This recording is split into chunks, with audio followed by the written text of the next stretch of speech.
All right, thank you so much. Welcome to another episode of the Love, Hope, Lyme podcast. My name is Fred Diamond. Of course, I'm the author of Love, Hope, Lyme, What Family Members, Partners, and Friends Who Love a Chronic Lyme Survivor Need to Know.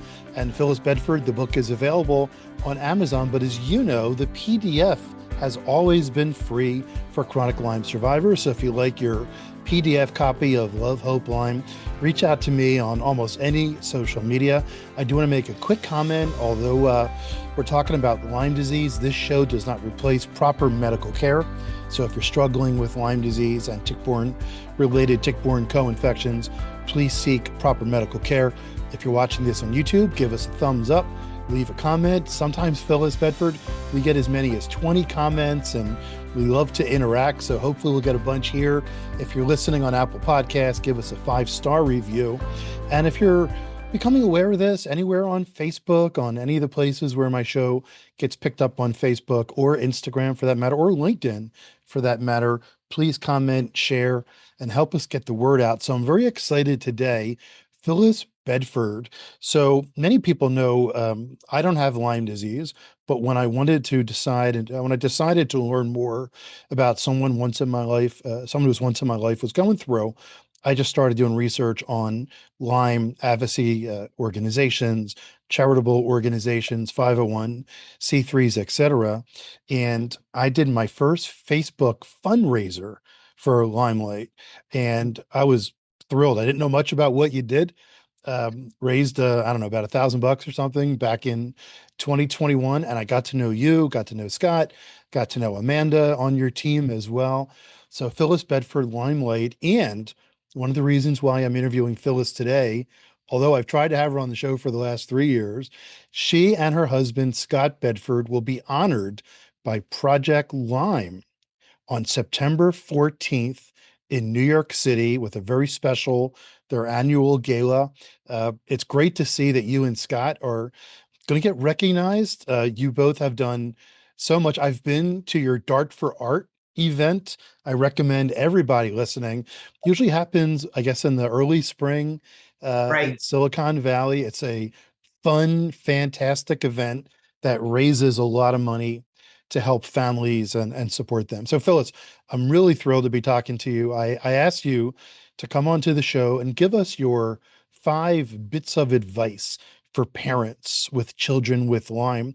But before that, why don't you share a little bit about LymeLight and tell us what people should know about you? Okay. Well, first of all, Fred, thank you for having me on the show. It's an honor to be here. And speaking of honors, yes, I just want to do a big shout out to Project Lyme, who, as Fred just mentioned, is recognizing us, Scott and me, and LymeLight Foundation at their gala. We are being honored, and it is terrific. It's in New York City. It's on September 14th.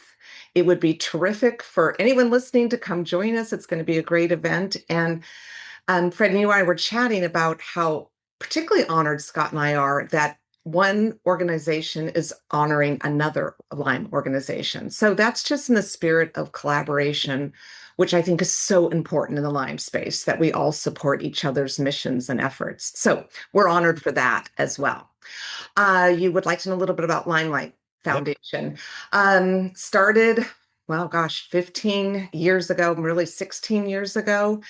And, without, I could go on and on about this, but just simply put, when Scott and I were getting our daughter, who was diagnosed about 18 years ago, well, what we really found out is that when we were in the waiting rooms or in an IV lounge, there were parents talking about how could we afford treatment.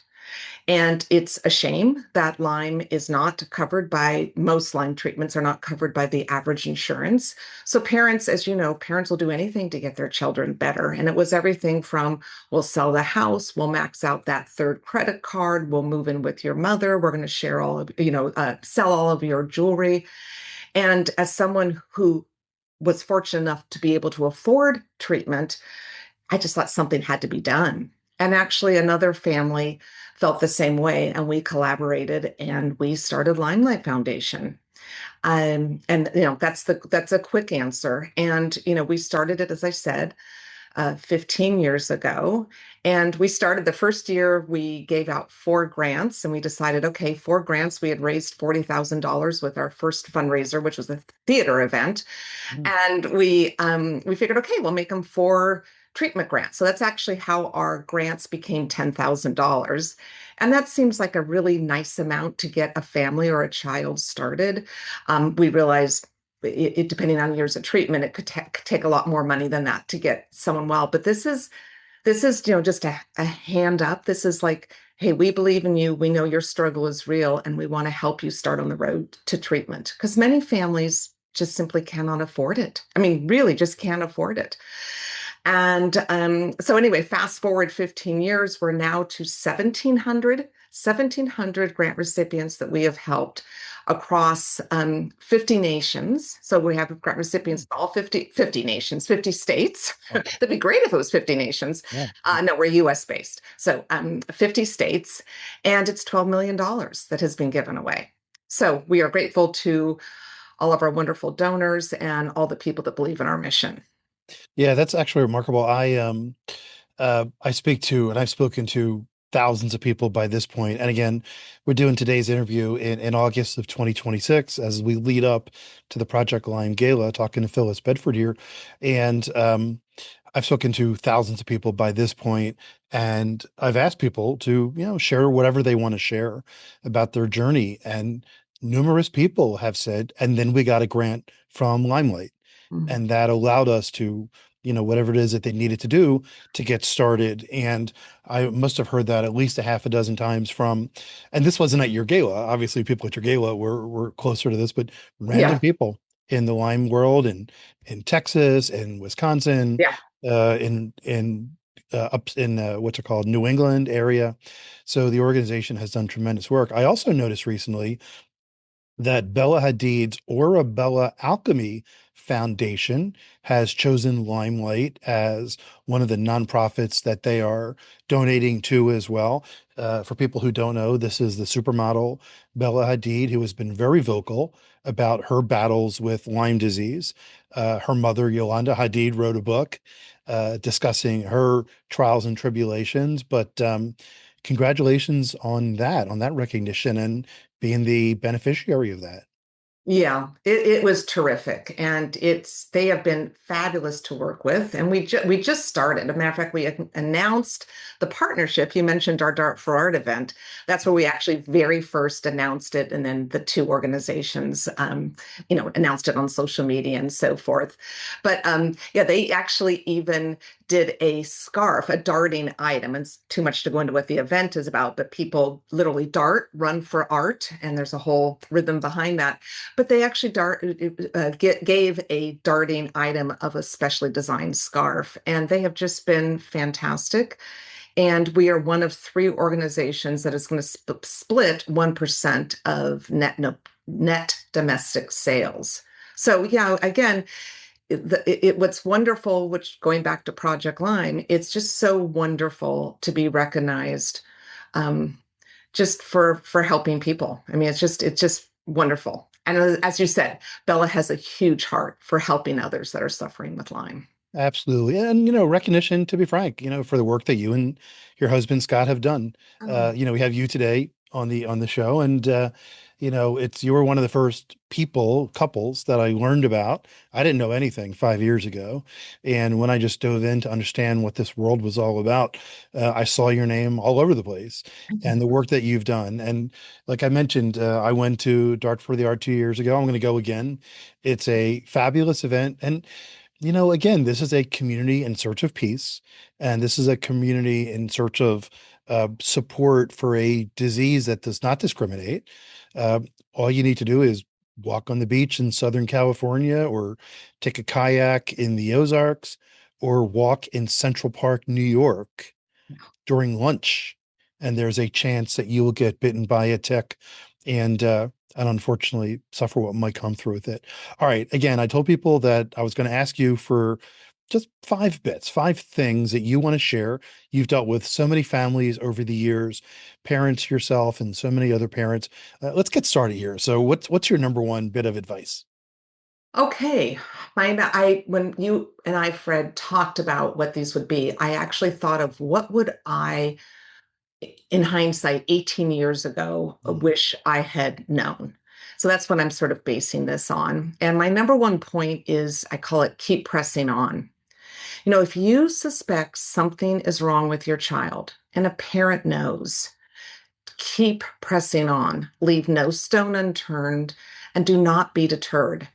Even if the child's doctor says, well, their labs and their tests are all normal, maybe the clinical evaluation is normal, think outside the box. Do not allow yourself to be dismissed. You know something is not right with your child.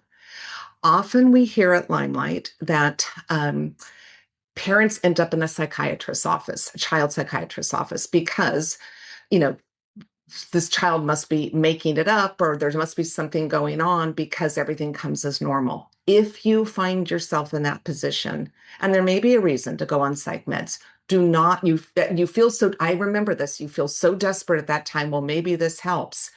Stay strong if that's not the route you want to go. And think bigger than symptoms or behaviors. Often there is underlying disease like Lyme that is the root cause. Think root cause. If you just focus on the symptoms, you could be missing the bigger picture. And I do recommend for these children that have these mystery symptoms where it doesn't, nothing makes sense, see a Lyme literate medical practitioner, or I should say an LLMD, an LLND, or anyone who is Lyme literate, and follow what they recommend for testing and for possible diagnosis. I have to say that not all Lyme tests are created equal. Mm. If you end up in a pediatrician's office and your pediatrician is forward thinking enough to test for Lyme, they will likely ask for the wrong test. They will ask for the ELISA test because that's what's available. It is notorious for false negatives. So I would skip the whole ELISA test, go to what they call second tier testing, which is a Western blot or something similar, which is much more sensitive. But again, there's a whole bunch of new testing options now. Go with whatever the Lyme literate medical professional recommends. Wow, Phyllis, you covered so many things that we've discussed many times on the Yeah. Love Hope Line podcast with adults, Mm. and we talked many times that someone will have the symptoms, and because the testing is so bad, let's just say it's bad. Lyme testing Or is not sensitive, or not sensitive. it's not it doesn't do what you would think that a medical test should do, but I know there is a lot of great work being done, and hopefully we'll continue to get there. But, people will go down this path of, well, your tests say you don't have Lyme. So Mhm. then, okay, then it's just the flu. Take some Tylenol, whatever it might be. And then you go down this path. Well, we already tested, and yada, yada, yada. You keep moving forward. And then the next thing you know, after 10 different doctors, you're in the psychiatrist's office. And the Mhm. psychiatrist says it's in your head. How horrible is that for parents to be hearing that about a child, right? And if you think about it, most of these children that I've talked to or parents, their kids were active, right? Yeah. And a way they've gotten bitten is by being active or by Mhm. playing with their pets or being out in the yard, if you will. Now they don't want to go outside. Now they have whatever trauma is coming with the various symptoms that they're having. It's such a tragedy to get there. So you are absolutely right, which goes to your next point is that you need to be your child's advocate in many places. Talk about what that means. Yeah. Yeah. You just mentioned it. Your child foreseeably is young, or foreseeably you have more wisdom than your child. You need to become your child's advocate and become their voice. And I totally understand how overwhelming this is. If and when your child is diagnosed with Lyme, there is simply so much to learn, right? I mean, it's just phenomenal, particularly since there's not in the mainstream um, medical, there's not a lot that is actually known about Lyme. Well, I shouldn't say known. There's not. It's something that is not on the tip of every doctor's tongue. So you need to become the expert and for yourself. And part of the confusion with this is that most cases are not just Borrelia, which is the Lyme bacteria. It is complicated by co-infections. So what this means is each case or each child is unique depending on their pathogenic load, which again, right there, that's so confusing for anyone listening. But you need to understand this. And you need to go prepared to your doctor's appointments. Educate, you have that doctor, educate yourself, do some reading, do some research, and don't be afraid to ask questions and don't be afraid to speak and advocate for your child. I often say after our daughter was diagnosed that I feel like I went to medical school. Didn't really want to go to medical school, but I went to medical school. And a great way for a great resource is on the LymeLight Foundation website and really on most Lyme Foundation websites. There is a resource section and there's recommendations for books, for podcasts, for webinars, and for films. There's also on our website a section for Lyme and pregnancy, which I recommend everyone reading. And there's also support group recommendations. So it's just so important to be your child's advocate. No, that's a great point. And obviously, if your child has these symptoms, and one of the problems with Lyme is if you don't see like a rash, for example, an M rash, then there's symptoms. So, Right. the doctor has to put together the symptoms. And, a lot of times they look like common things. You know, uh, again, I don't know how many children have joint pain, when one of the first diagnoses is something related to arthritis, but fevers and pains and those kinds of things. So, if a doctor is, let's just say, not educated, you're right. You have to bring them materials. Yeah. And you can't be, as a parent, I don't think you can be dispelled, right? It's like you have to kind of hold your ground. I've spoken to a lot of parents who've said, the doctor said, well, we don't have Lyme here, right? Or things along those lines, or uh, there's a flu going around, right? Or something, or hay, whatever, I don't know, allergies going around or something. When in reality, you mentioned before the root cause, the root cause is you were bitten by a tick and now you have Borrelia and unfortunately the other co-infections as well. So a lot of times we're educating our doctors with things that Right. you found. And I love the way you said it. It's your child. You got Yeah, to hold fast there. You also kind of alluded to this. So it shows up differently in many people where not one treatment will fit all. We all wish that there was like a pill, right? Or for some sure. specific treatment that you should do. And it's got to be even more challenging when you're treating your children with this wide variety of things that may or may not work. Well, and in fairness, think of it. I've often said this. You could line up 10 children that have Lyme disease, and they're all presenting differently. And again, Lyme disease or tick-borne illness is really an umbrella. Like I said, there's so many sublinks under it. So, you can have a child with digestive issues. That's their main complaint. You have a child you mentioned that has the joint pain. Then you have a child who has complete headaches, brain confusion, is suffering from, the neurological issues, right? And then you have a child that has a combination of two or three of those, and that's so different than strep throat, right? My throat hurts. They do a culture, they grow it on a petri dish. You either have it or you don't. Unfortunately, Lyme just doesn't behave that way. It is the smartest bacteria on the planet. So, you can see why doctors do become overwhelmed because there's so many things they have to know about. So it is daunting, like I said. Yeah. So you mentioned before that you have support materials on Mm. the LymeLight website. And one thing you talked about was having Lyme while you're pregnant. Um, One of the most tragic things I've heard is from parents who, or mothers specifically, who have passed on Lyme to their children. Congenital Lyme, it's called. Uh, Right. Share some of your thoughts on that. Yeah, that was actually going to be my one of my points that I was going to talk about. What I say is Lyme runs in families. And what I mean by that is if your child is diagnosed, take a look at the siblings.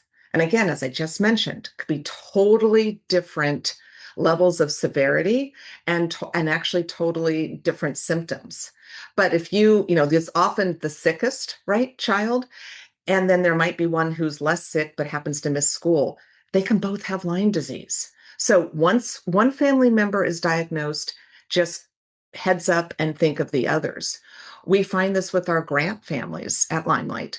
One child is diagnosed, and then the mom or dad mentions, well, what about this child? And by the way, what about myself? And often literally one child, and then it's a sibling, and then it's a parent. And then, by the way, it was actually a grandparent. It's crazy. And again, this is because of the alternate mode of transmission, which you mentioned is congenital Lyme, which is that Lyme can be passed in utero from mother to baby. And there's so much work that needs to be done on this. There needs to be research, there needs to be recognition. OBGYNs need to be talking about this, because often there could be a mom who doesn't even realize she has Lyme. She just thinks she has arthritis, right? She has an underlying root cause Lyme infection, and she unknowingly passes it on to her baby, who isn't going to be born with a rash. And there's going to be no way to know this child is born with Lyme unless it's really having terrible issues, which can happen. And also, there could be a mother who she knows she has Lyme, but she has no idea that there is that type of transmission, congenital Lyme. And what LymeLight did when we became aware of this, actually, the Stephen Alexander Cohen Foundation put on a conference, and we decided to have when I say we, I mean the speakers, we were brainstorming what to do, and we talked about congenital Lyme. Let's talk about this. And so what LymeLight did is we looked back. So we said, well, how many of our grant recipients are infected? We don't know. So it's too long to go into all the parameters that we did, but we looked in retrospect and came up with like the child couldn't have had one of the rashes, right? The bullseye rash, and other parameters. So we determined, again, this is us looking in the rearview mirror, that 50% or more of our grant recipients at LymeLight Foundation were born with Lyme disease, meaning infected in the womb.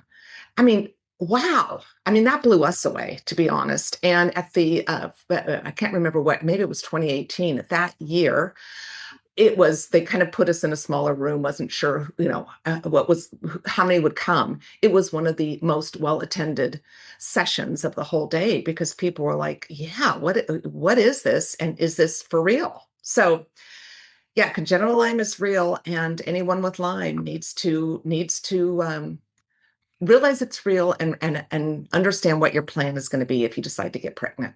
Wow, 50% of your recipients, and also the fact that you said it might have started with grandparents, and I hadn't heard that one before. So Oh yeah. one of the great things you've done is created community and support, and especially, for parents with children, you're talking about your kids, you're paying attention to things, but you may be the only parent of a child with Lyme, right? Because of like we talked about, the randomness, et cetera. Maybe in certain areas, there may be pockets of kids, but talk about support and, why it's so important, why this disease is so complex that it requires such a thing. Yeah. And I think this is actually my biggest point, is, the some parents talk about, or I've started talking about this, it's like you've fallen down the Alice in Wonderland rabbit hole because you may not know anybody else in your community that has been diagnosed with Lyme, and suddenly you feel incredibly isolated. And what I really want to say is how important community and support is. As a caretaker, as a patient, you need to have others standing beside you. And you may feel you're fighting this battle alone, but you aren't. There is really a massive and a growing community that is there to support you. So search out others that are what I call either Lyme literate or Lyme knowledgeable and become involved. And I alluded to this earlier, how much I learned and look forward to our doctor's appointments, and just being around other parents with Lyme. And really, there's a lot of almost support groups that happen in the waiting rooms of Lyme doctors or the IV lounges. Yeah, it's amazing. And speaking of support groups, there are support groups that meet in person. There are support groups that are online. There are Facebook groups and other avenues in social media. I mean, I can't believe how Instagram has blown up with the Lyme community. And our treatment grants coordinator, who's a wonderful woman named Kate Nagel, She has offered, if you are out there listening and you're feeling isolated, how do I become involved? Reach out to Kate. She will connect you. Her email is grants@limelightfoundation.org. And again, that's grants@limelightfoundation.org. And if you're also listening and going, well, how do I get a Limelight grant? Could I qualify?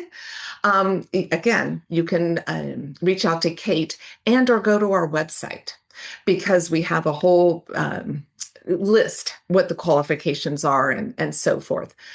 But and we also have resources when you talked about the community. We have, as mentioned before, we have support groups listed on our community on our website, and other ways to become involved. So that is my main advice. As I felt isolated and alone, and there is just no need to, particularly with um, the prevalence of Lyme increasing, and also the parents that are willing to talk about it and are looking for support. That is increasing as well. Once again, I want to thank you for being on today's Love, Hope, Lyme podcast. Again, congratulations to Phyllis and Scott Bedford on the recognition from Project Lyme. Again, the gala is September 14th in New York City. And just a final thought. I mean, once again, the work that you and Scott have done has helped thousands of families. And there's a lot of other things I know that you both have been involved with that, I just want to acknowledge you for again. And I'm glad that Project Lyme picked the two of you out, and I'm sure it's going to be a great event. And what you done with LymeLight, again, it was the first Lyme charity that I discovered, and so grateful to have learned about it. And once again, great acknowledgement for the work that y'all both have done. You've given us a lot of information. Is there any final thought, anything you want to share that we might have missed that you definitely want to get across? Well, we said 5 points. I only covered four of them. But so I don't know. Do you want me to go into my last point? I Sure, mean, get to the last point. I'll just say it real quickly, which is, and we've kind of alluded to this, but that is that not one treatment is right for everybody. And you've already said this, Fred. But what I want to say is I found myself at times paralyzed, like, which way do I go? Which way do I go? What do I do? In other words, do I do antibiotics? Do I do an integrative approach? Do I do just the holistic? It's like I said, overwhelming. And and the fact that there's just not one protocol for everybody. The whole thing is overwhelming. What I want to say to parents is start down a path. Just start down a path. And give yourself grace to change your mind. You will not have all the answers, or you likely won't have all the answers. And I often say that Martin Luther King quote about you're just given sometimes enough light for one stair. And when you jump up on that stair, then you're given light for the next stair. Try it. Go to that first stair and look for the next light. And again, give yourself grace to know that you don't have it all figured out for sure. And last thing is, I just want to say, make sure you're working with the Lyme literate professional, or that will save you a lot of time. And we have a physician's referral um, page on our website, as do a lot of the Lyme nonprofits. So go there if you can't find one in your area, maybe the next state, but go there to find someone to work with. All right. Once again, I want to thank Phyllis Bedford from LymeLight. My name is Fred Diamond. This is the Love, Hope, Lyme podcast.